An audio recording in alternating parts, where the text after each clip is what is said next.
Hola estudiantes, en esta clase en video vamos a visitar la historia de Chile entre 1823 y 1829.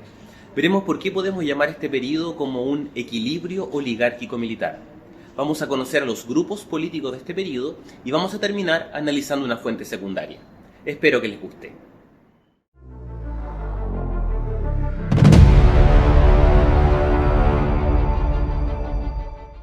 Chicos y chicas, lo que estamos trabajando en esta clase tiene que ver con la construcción del Estado-Nación en Chile. Esa organización o reorganización del gobierno del Estado acá en Chile posterior a la independencia. Y dijimos que nos íbamos a centrar específicamente en el periodo que va entre 1823 y 1830. Después de la batalla de Maipú, un cabildo abierto en la ciudad de Santiago le ofrece el cargo de director supremo con totales poderes a San Martín, que había llegado ahí con el ejército libertador. Pero San Martín, en base a un plan que existía, no lo acepta y lo cede en función de O'Higgins. Y empieza un gobierno autoritario de O'Higgins, podríamos decir que es la real o una dictadura militar que funciona en un gobierno autoritario militar que funciona en Chile durante el siglo XIX, hasta 1823 cuando él abdica. Hay autores que plantean que a la élite dirigente del periodo prefería una figura como Higgins porque era, si bien era autoritario, pero era previsible, era disciplinado, no tenía una gran personalidad, digámoslo así, era más bien una figura opaca y era previsible. Entonces preferíamos tenerlo ahí, pensando en cuenta que todavía estaba la figura de José Miguel Carrera, que era una figura un poco más, no sé si decirlo brillante, no, pero sí tenía una personalidad más fuerte, más marcada, más imprevisible. Entonces como que la élite local no le gustaba mucho esa idea, prefería esta figura más previsible que era Bernardo Higgins. Pero él abdica en 1823 y a partir de 1823 a 1830 vamos a encontrar o vamos a determinar lo que podríamos llamar un equilibrio oligárquico militar. Y dijimos que hay muchas interpretaciones con respecto a este periodo. Algunos mencionan que este es un periodo muy anárquico, en que hay un desgobierno. Son visiones más tradicionales, sobre todo del siglo XIX. Y hay otras, digamos, interpretaciones que hablan de que este es un periodo de ensayo y error, que es un poco la lógica y la línea que vamos a seguir en esta clase. Entonces, un equilibrio oligárquico militar. Uno de los dos conceptos de ese equilibrio lo tenemos claro: militar, el ejército, la figura del ejército. Lo otro es el mundo oligárquico. ¿Qué es la oligarquía? Hay distintas definiciones de ese concepto, la oligarquía, pero en términos sencillos, cuando hablamos de oligarquía, nos referimos fundamentalmente al gobierno de unos pocos, al gobierno de una élite, entendida en su dimensión civil. Entonces, el gobierno de unos pocos. Cuando nos referimos a la oligarquía, nos referimos al gobierno de unos pocos, de una élite dirigente. Porque a veces cuando encontramos en los libros de historia, sobre todo historia de Chile, por ejemplo Villalobos, cuando él se refiere a oligarquía, le da mucho un contenido como de riqueza, de dinero, pero en el fondo cuando hablamos de oligarquía se refiere al gobierno de unos pocos, una élite específicamente. Entonces, ¿por qué razón? ¿Por qué se habla del gobierno de este equilibrio oligárquico militar? Primero, porque tras la abdicación de O'Higgins, la oligarquía, este grupo dirigente, obtuvo una mayor participación. Durante el periodo de O'Higgins, donde tuvimos este autoritarismo personalista de O'Higgins, que quiere decir que él gobernaba de forma muy autoritaria, o sea, sin considerar a nadie, la oligarquía, la élite, el grupo dirigente en Chile, no tuvo una mayor participación política. Entonces, saliendo O'Higgins, saliendo esta figura tan marcada, esta élite, esta oligarquía comenzó a tener una mayor participación. Entonces, por eso decimos que es un equilibrio oligárquico militar. Sin embargo, la presencia militar siguió existiendo, siguió manteniendo la primera magistratura del gobierno. ¿Qué quiere decir? El cargo más importante en este periodo. O sea, el que dirigía el país era y fue durante todo este periodo militares. Por ejemplo, los que aparecen ahí. El que aparece más a la derecha, el que está más a la derecha ahí en como un dibujo en blanco y negro, es Ramón Freire, que fue director supremo tras la abdicación de O'Higgins. Y al lado tenemos a Francisco Antonio Pinto, quien no fue inmediatamente el que siguió a Freire, pero sí fue el otro personaje importante en este periodo.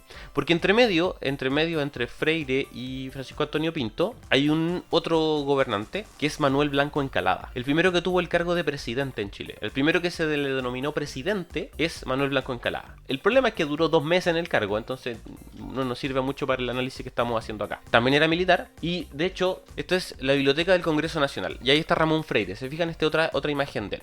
Dice Ramón Freire Serrano, militar y político del bando Pipiolo. Ya vamos a hablar de los Pipiolos. Director supremo entre el 4 de abril del 1923 y el 9 de julio de 1826. Ese es el primer periodo de Freire en el gobierno, el primer periodo que es el más extenso. Después vino Manuel Blanco Encalada, que es este personaje también de la Biblioteca del Congreso. Fíjense que dice presidente de la República entre el 9 de julio y el 9 de septiembre de 1826. Entonces no duró mucho, por eso no lo menciono en el PowerPoint. Y después Francisco Antonio Pinto, que dice presidente de la República entre el 19 de octubre del 29 y el 2 de noviembre del 29. También duró poquito, pero es una figura importante porque tiene que ver con el desenlace de este periodo y con la batalla del Ircay que pone fin a este periodo, por eso lo nombramos. Entonces, eso es la Biblioteca del Congreso, ahí están estas imágenes. Entonces, si volvemos a la presentación, hablamos de que la presencia militar sigue existiendo en este periodo y sigue siendo el primer cargo. Entonces tenemos, por un lado, la élite dirigente, la oligarquía, y por otro tenemos el ejército. De todas maneras, ojo que los representantes de los más altos cargos del ejército venían de la élite. O sea, venían de ahí mismo. Pero era una institución propiamente tal que tenía un peso y ejercía una influencia en este periodo. Entonces se apelaba o se buscaba que este ejército, este prestigio militar, que era un prestigio militar heredado de la independencia, de las batallas de la independencia, que cuando había alguna situación crítica en el periodo, y que las hubo, recordemos que este es el periodo en que hay todos estos ensayos constitucionales, había momentos de crisis, entonces se buscaba que el ejército, a través del director supremo, tomara medidas. Y por eso es que en este periodo Ramón Freire, sobre todo, en varias situaciones, en varios momentos, tiene un tipo de gobierno bastante autoritario, casi dictatorial, pero no totalmente una dictadura, sino que rápidamente después se volvía a cauces más institucionales, a todos estos intentos que estamos hablando. Por eso hablamos de un equilibrio entre la oligarquía, este grupo de élite dirigente por un lado, y el ejército. Lo que nos dice inmediatamente que estos eran los únicos actores políticos del periodo. O sea, aquí no estamos hablando, no hemos mencionado, por ejemplo, aquí al bajo pueblo, no hemos mencionado a algún tipo de clase media, porque en este periodo no existía. La élite, el grupo dirigente, como conjunto de personas, y la institución del ejército eran los actores políticos del periodo, 1823-1830.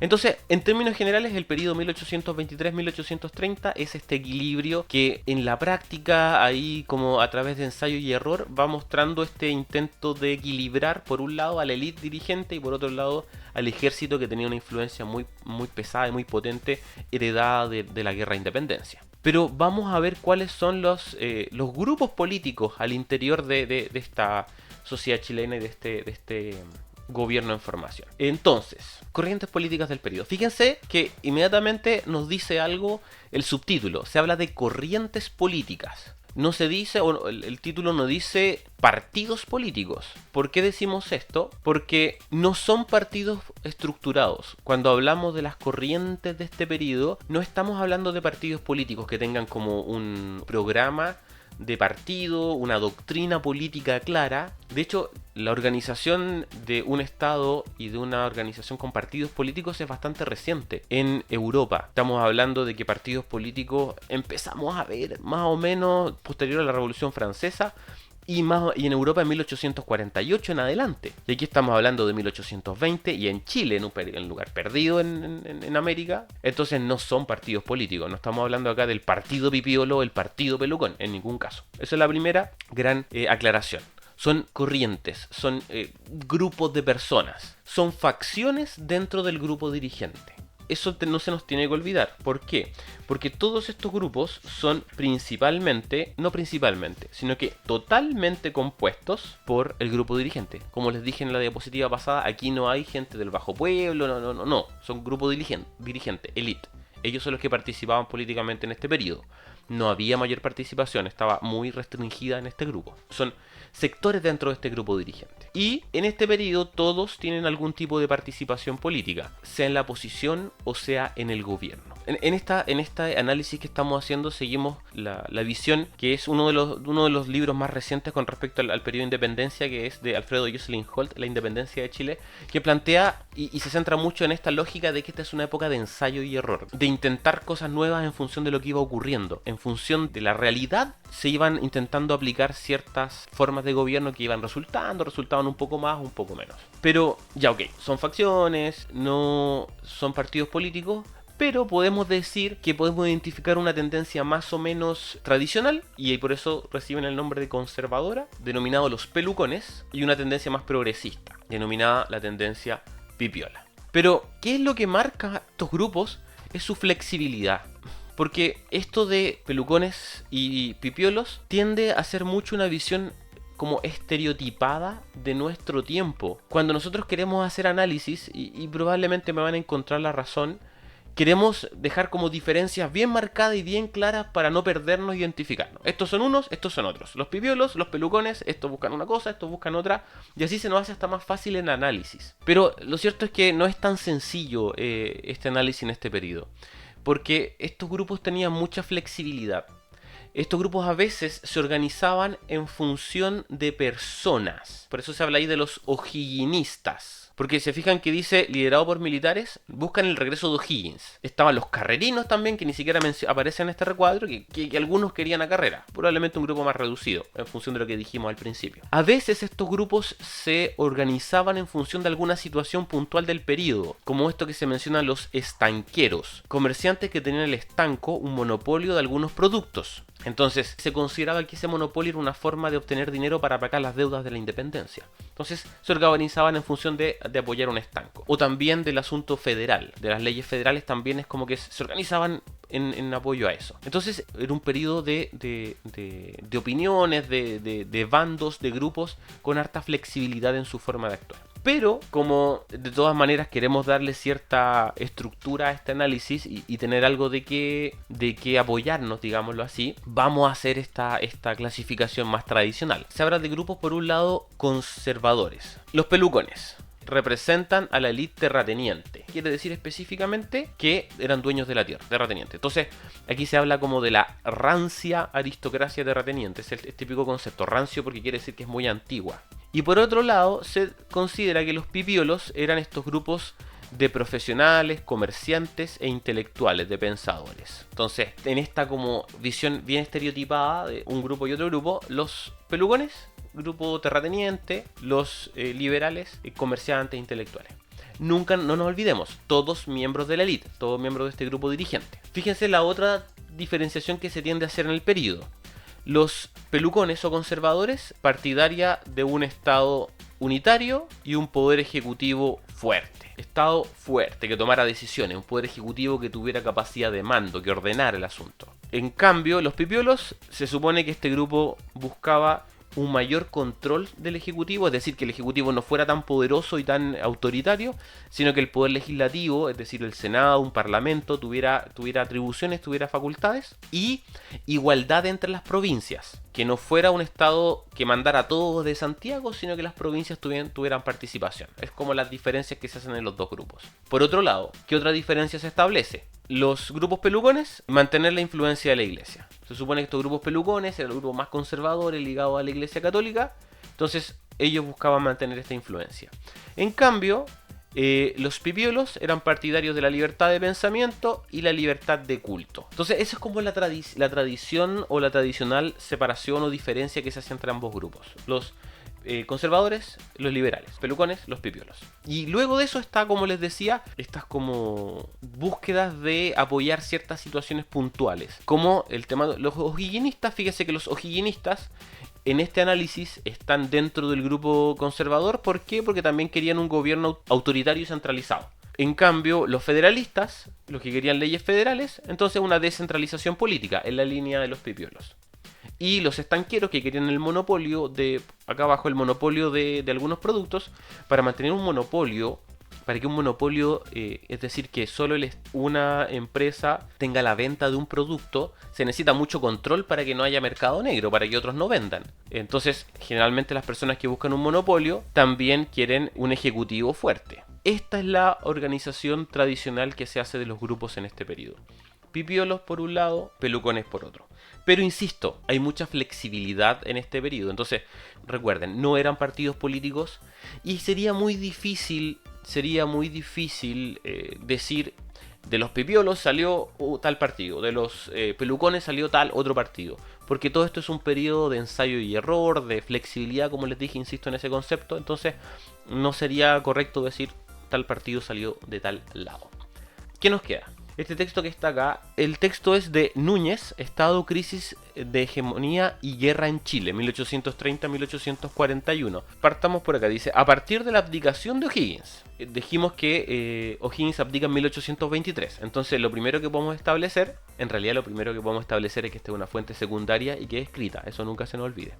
Pero ya, dice, a partir de la abdicación de O'Higgins, 1823. Es el marco temporal que establece este autor. A partir de la abdicación de O'Higgins, se desintegró la unidad que había conservado la aristocracia mientras se enfrentaba el peligro realista. Entonces, mientras todavía la independencia no estaba asegurada, mientras todavía había una reacción por parte de España, de los realistas, que eran los que defendían a la corona española, mientras todavía quedaba en Chile esa resistencia al gobierno independiente, la aristocracia, la élite dirigente, la oligarquía que estamos hablando, se mantuvo unida porque había que neutralizar ese peligro, porque si esos realistas volvían a tomar el poder, ellos iban a huir, o iban a desaparecer, o le iban a quitar las tierras o su riqueza. Entonces, mientras estaba ese peligro de que la independencia no estuviera establecida, entonces nos mantenemos unidos. Esta aristocracia conservó la unidad, se mantuvo firme ahí, como afirmando la independencia. Pero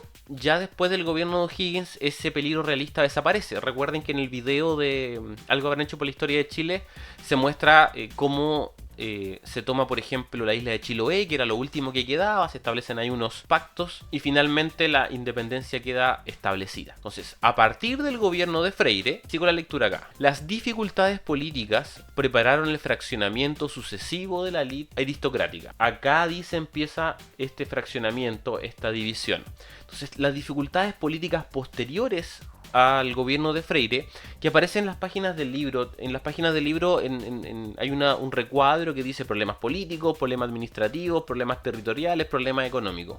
Todos esos problemas de cómo va a ser el gobierno, unitario o federal, cómo vamos a organizar el territorio, cómo se va a gobernar, qué autoridad va a tener el presidente o director supremo. Todas esas dificultades políticas comenzaron a fraccionar o a generar grupos al interior de la élite.